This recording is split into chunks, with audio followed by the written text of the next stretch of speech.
But when you add to that, it's location. The fact that you're out here in the middle of the Gulf of Mexico, I think that makes it a little bit intriguing as well. And if you're just willing to take one additional step with me and consider for a few minutes what it would have been like to try to build something like this all the way out here. Back then, well, I think it becomes a pretty amazing story, folks. I'm sure you've already realized that there's not a lot of stuff out here in the middle of the Gulf of Mexico, right? I mean, it's been over an hour since you saw your last piece of land, the Marquesas. Then we finally get out here to the dry Tortugas. You look around, it's just 7 little islands, most of which are nothing more than sand and coral. But even on the larger islands that we have out here, like the one you're on right now, Garden Key, look around. What do we have? You got some scrub trees here inside of the fort. You got a couple palm trees outside.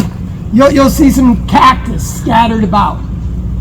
But if you're actually trying to build a fort like this here, you would quickly realize that there's really only 3 materials found in the dry Tortugas that you could use in this sort of construction. And those 3 materials happen to be sand, salt water, and coral. That means everything else you see here had to get shipped out here, right? And when you start to break that down, it's kind of insane, folks. I mean, right now you're looking at approximately 16 million bricks. 16 million that went in the construction of this fort. We just walked through the Sally Port, the only way in and out of Fort Jefferson. You'll see that the Sally Port walls are made of those big pieces of granite, right? Well, in addition to the granite that we use for the Sally Port, you can see we also use granite for the foundation of many of the buildings that were here inside of the fort. We have a slab of granite below every embrasure opening here on the first tier. And if you go up any of our staircases today, you find that all 6 of our spiral staircases are made of these massive, massive slabs of granite. We also had to bring out lumber for scaffolding, for framing in the masonry work, for the insides of the buildings. Did any of you just happen to notice the stone that we walked across when you went through the Sally Port? It looks a little bit like slate to most people.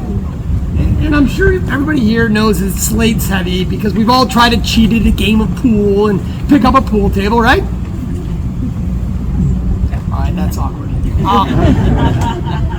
I guess you're going to have to trust me on this thing. Slate, it is really, really heavy.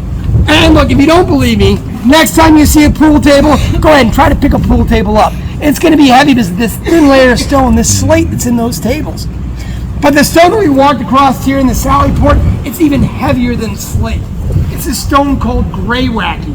It's much thicker, denser, stronger, but because of all that, much, much heavier than slate. And we didn't use this special stone just for the floor of that one little room.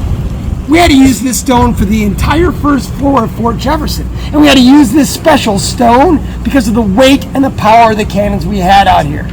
The cannons we had here, they were so heavy and powerful that if you fired them on top of slate, they just pulverized slate. So you got to bring out this thicker, heavier, stronger stone for your floors. Then there's this cement. I mean, can you imagine how many barrels of cement got shipped out here to build just one of these rooms, right? Let alone what it took to build this entire fort. And then don't forget about the foundation underneath it. Look, this is a massive amount of heavy stuff to be bringing all the way out here. And keep in mind, it's not going to get shipped out here on an 800-foot or 1,000-foot container ship with a big crane to help you offload it. This is all getting shipped out here in the early 1800s on wooden sailing ships that you have to manually offload. I mean, even the trip out here blows my mind. What we did today in just 2.5 hours, getting from Key West to here, do you realize it would have taken 10 to 20 hours to make that same trip back then? And that was just to get from Key West to here. But you understand there was no road to Key West back then. So all these supplies that we're talking about, the granite, the lumber, the cement, this stuff is actually getting shipped to us from Massachusetts, Vermont, New York. One of the closest places is Pensacola, Florida. So you are literally looking at days to weeks worth of travel time on these wooden sailing ships, going through horrible storms and bad weather just to get out here to the dock. And that's only if you were lucky enough to get to the dock. Honestly, you need to remember, folks, back then, many of the ships never even made it to the dock, right? Now, if you happen to be on one of those boats and was lucky enough to get all the way out here, once you got to the dock, that's when you got to look forward to manually offloading all that heavy stuff. Then some of you would then be fortunate enough to get to stay out here, right? On this tropical island, trying to build a masonry fort in the tropical heat. And we're not talking about today's weather, folks. This is actually, I would consider this a very cold day for this time of the year. It should be quite a bit warmer than it is right now. And most of the year, it is much, much, much hotter than it is now. And if you don't believe me, you can ask Matt over here. He's experienced like every season and then some in the park. So then you finally get out here, you're offloading all that heavy stuff. And not only do you have to bring out all that material to build the fort, but nobody lived out here back then. So you have to ship out all the labor to build it for you. And then if you're gonna bring people out here to build the fort, you gotta bring them out food to eat. Do you realize we don't even have any fresh water out here? That means you always have to bring out fresh water or a way for them to make fresh water. When I realized how difficult it was going to be to build anything out here back then, I was shocked to find that the United States of America had decided to build the most powerful fort our country was going to build all the way out here. Especially once you understand that even once this fort is finished, you do realize that any ship can literally just sail right around the range of its cannons, right? When I realized all this, there was just one question that immediately popped into my head, and I'm sure you all have the exact same question in your head right now. What? What kind of drugs was the person on the side of the road? Come on, it must have been so amazing. And look, if they weren't on something crazy, then there must have been some really, really good reason, some big why for all that effort, right? Well, I did a little research on that, and it turns out that this spot in the middle of the Gulf of Mexico, it wasn't just important to the United States of America.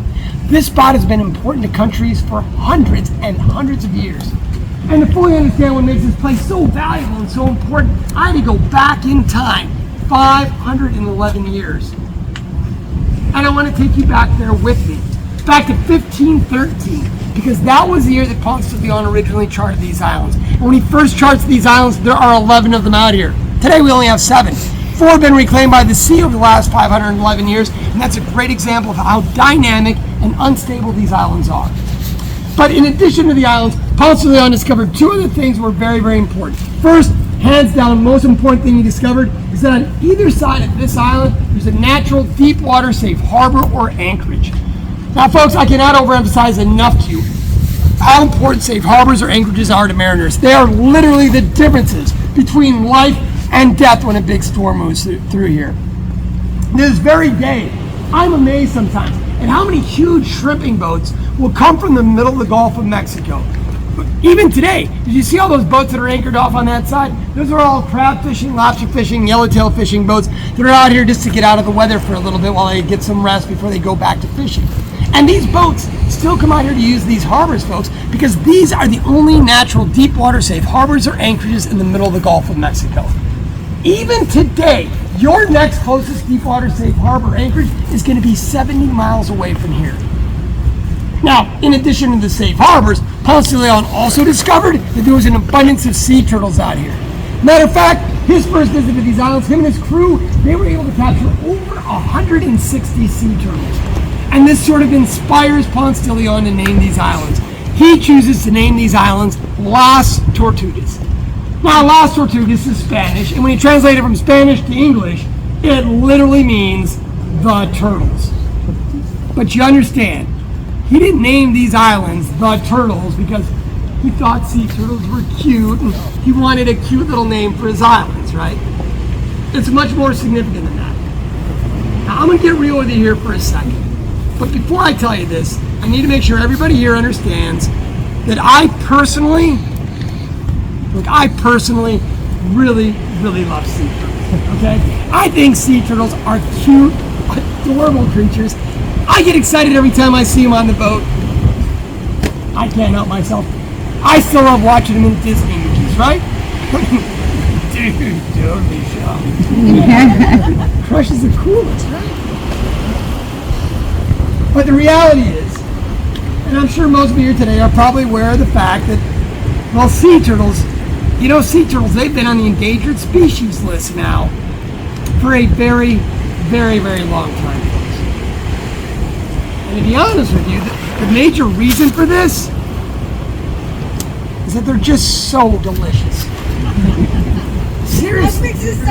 They've got these great, big, thick, juicy steaks on them. Look, if you've never tried sea turtle before, it's, okay, this is going to sound a little bit weird, but it's kind of like a cross between gator tail and pork, if you can imagine that. But it's like sweeter and it's more tender. I'm telling you, it is just this fabulous. I got some people looking really mean at me all of a sudden. Time out over here. Hold on. Before you judge me for that statement, okay, look, before you judge me for that, I want you all to look closely into the eyes of a cow sometime, all right? Because if you look into a cow's eyes, I'm telling you, cows are really cute too. And let's also keep in mind the time frame we're talking about. Remember, we're talking about the 1500s, the 1600s, the 1700s. You don't realize that those ships back then, they don't have refrigerators, right? I mean, they don't have any freezers. They don't have Ziploc bags. You don't have canned goods.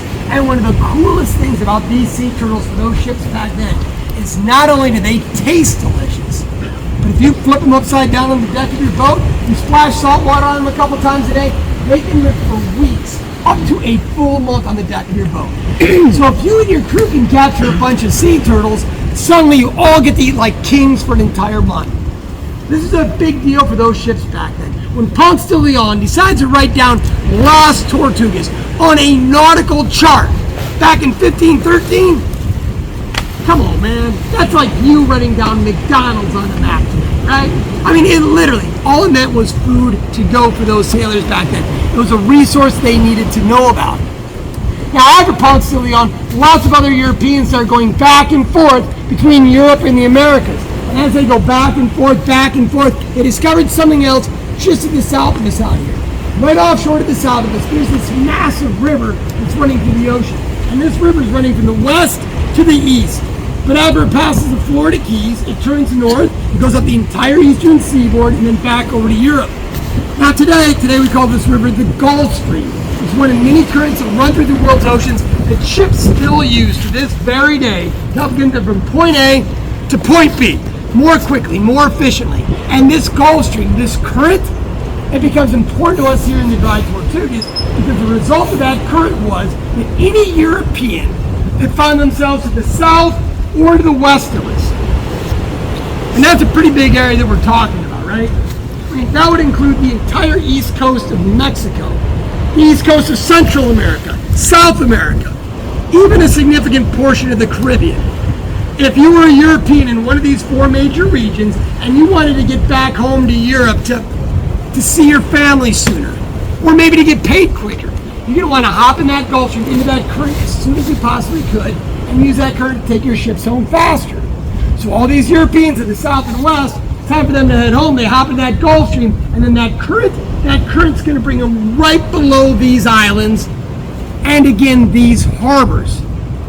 Now, I've already mentioned how important these harbors are to ships today, but you need to understand that these harbors were even more important to those ships back then. Look, today we are lucky enough to have the harbors in Key West only 70 miles away from us. But you understand that those harbors in Key West, as well as the majority of the other harbors you'll think of in the southeastern United States, they've just been dredged or made by man over the last 150 years. Folks, back then, these were one of the very, very few natural deep water safe harbors or anchorages for those big ocean-going ships to get into to find any sort of protection or refuge. These harbors became extremely important to those Europeans on their way home. Matter of fact, so many British ships start passing by and utilizing these harbors that it was actually the English chart makers in the 1700s that started to change the name of the islands. Instead of continuing to write down Las Tortugas on their nautical charts, in the 1700s, the English start writing down Dry Tortugas. Now the reason they're doing this is to warn their ships that although there are some great safe harbors out here and a fabulous food source, there was no fresh water. If there was any chance that you could get stuck out here because of a big hurricane, or you got stuck out here doing repair to your ship that you didn't expect you'd have to do, you better make sure your last port of call, you topped off on your fresh water tank, maybe even grab a little extra, because you won't find any fresh water here in the dry Tortugas. Now obviously, these harbors were extremely important to Europeans for hundreds and hundreds of years on their way back home to Europe. But these harbors actually don't become important to the United States of America until between 1803 and 1821. Hang in there, guys. I swear I'm almost done. All right, 1803, Louisiana Purchase. We buy this huge swath of land from Napoleon. It basically doubles the size of the United States overnight, just like that. But more importantly than doubling the size of our country is that it gives us control of the entire Mississippi River system and the port of New Orleans. Now, I'm sure most of you here today already know that there's a lot of commerce, a lot of stuff that still flows up and down the Mississippi River system. A significant portion of the United States economy, it still passes through the port of New Orleans today, right? And you all understand that is today. We have all these other means of transportation available to you, right? I mean, today we have railroads, we have highways, you have airports, we have pipelines, you have Amazon. Folks, if this waterway system is still this important to the United States of America today, could you even begin to fathom how important it would have been to us back in 1803 before we had these other means of transportation?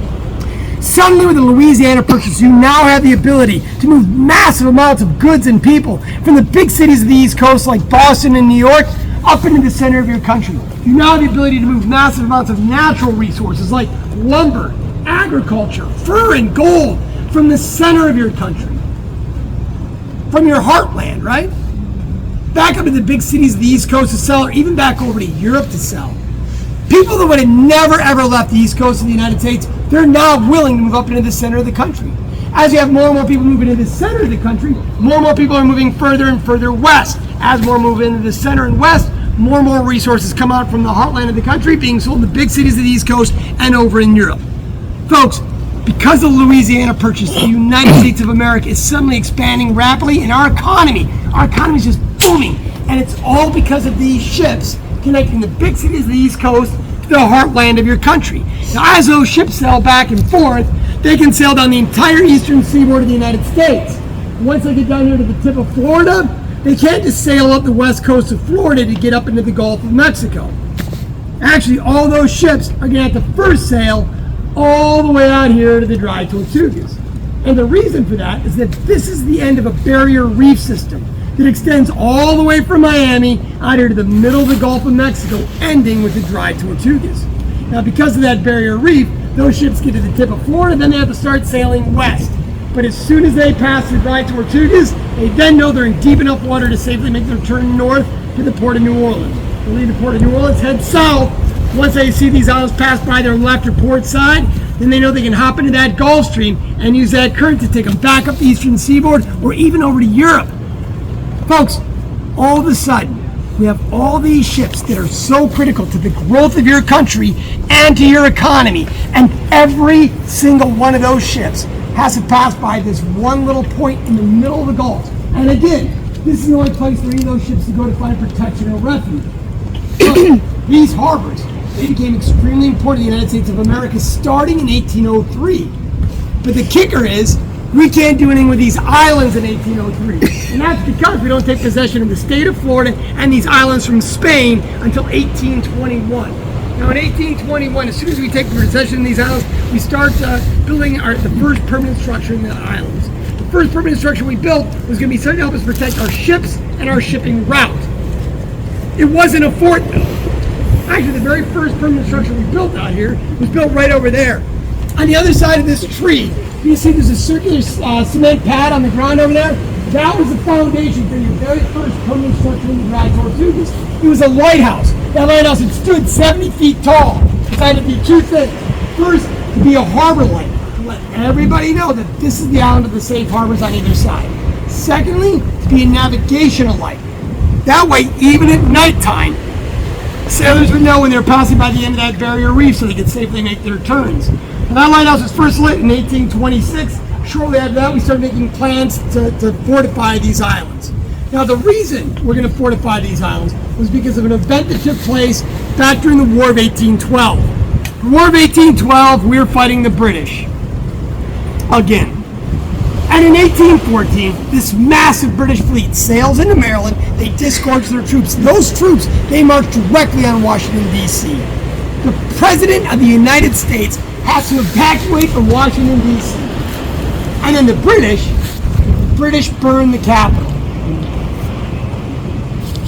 Folks, this is a huge wake-up call for the United States. We suddenly realize our small coastal navy, it's no match for the big blue water fleets of Britain, Spain, and France. Yet somehow, even as a young country, we needed to figure out a way to protect our important coastal cities and our important harbors from coastal attack.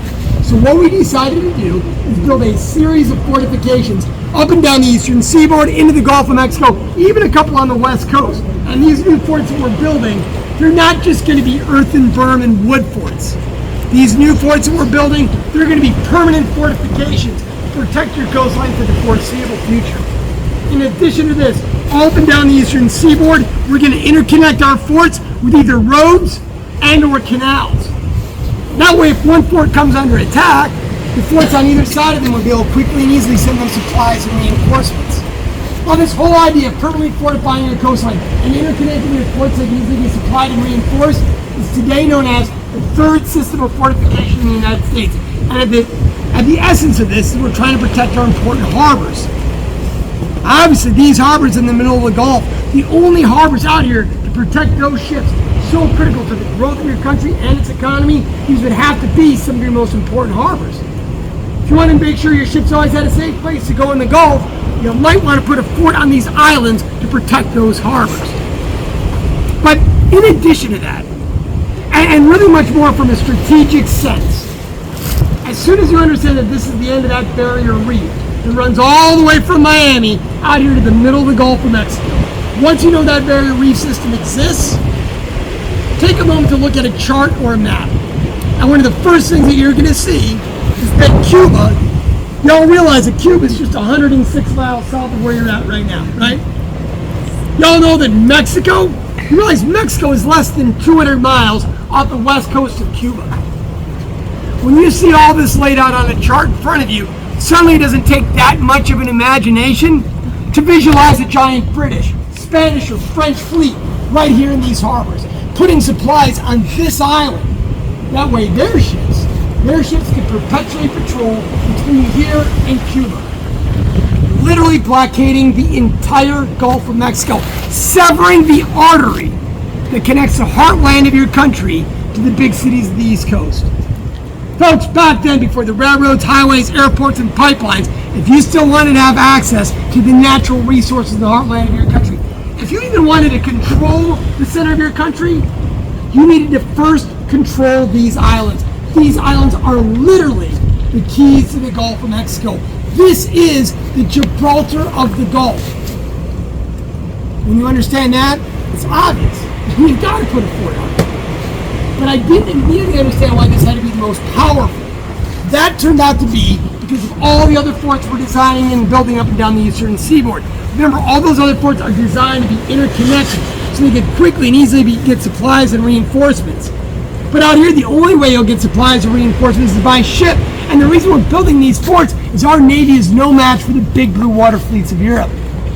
That means if you come under attack out here, you realize you're not getting any more supplies, right? If you come under attack out here, there's no reinforcements coming out here to help you. You're it. You are on your own. So the idea was, we needed to build such a huge, overwhelmingly powerful fort, something that would be so intimidating that nobody in their right mind would even dare consider to attack Fort Jefferson. But if someone was ever crazy enough to attack this fort, we also needed to ensure that it would be big enough and powerful enough to defend itself for an entire year. Imagine that, a full year, without any additional supplies or reinforcements. So folks, That's why we have a fort all the way out here in the middle of the Gulf, and why Fort Jefferson is the most powerful fort our country built. Now, I hope that answers all of your why questions. And look, if you're not going to join me for even a couple minutes of my extended tour right now, I hope it may have sparked a little curiosity in you. Get you to walk around, read some of the self-guided tour signs, stop by the air-conditioned visitor center, or honestly, just go back home. Do some research on the place when you get back home. It really, really is an incredible place with some spectacular stories. But I also realize that 25 minutes of your time out here, I know it's a huge amount of your day. Thank you so much for spending it on me. I hope I was worth your while.